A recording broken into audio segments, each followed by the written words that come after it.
Buongiorno e ben ritrovati con il TG Flash di New Sicilia ed i seguiti titoli più importanti della mattina. Approvati dalla Giunta siciliana i disegni di legge di bilancio e di stabilità, più soldi per la sanità, più risorse contro la siccità e nuove assunzioni del corpo forestale. Questi punti su cui si è soffermato il presidente della regione Renato Schifani illustrando i principali provvedimenti contenuti nei DDL.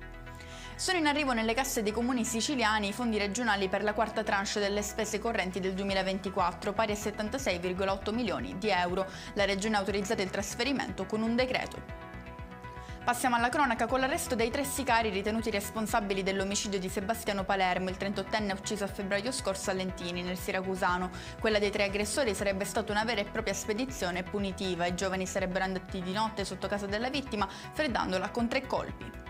Ha accoltellato un coetaneo in discoteca per uno sguardo di troppo, responsabile un ventenne arrestato a Palermo dai carabinieri che al culmine di una lite con un 21enne avrebbe tirato fuori un coltello, pugnalando ripetutamente il rivale.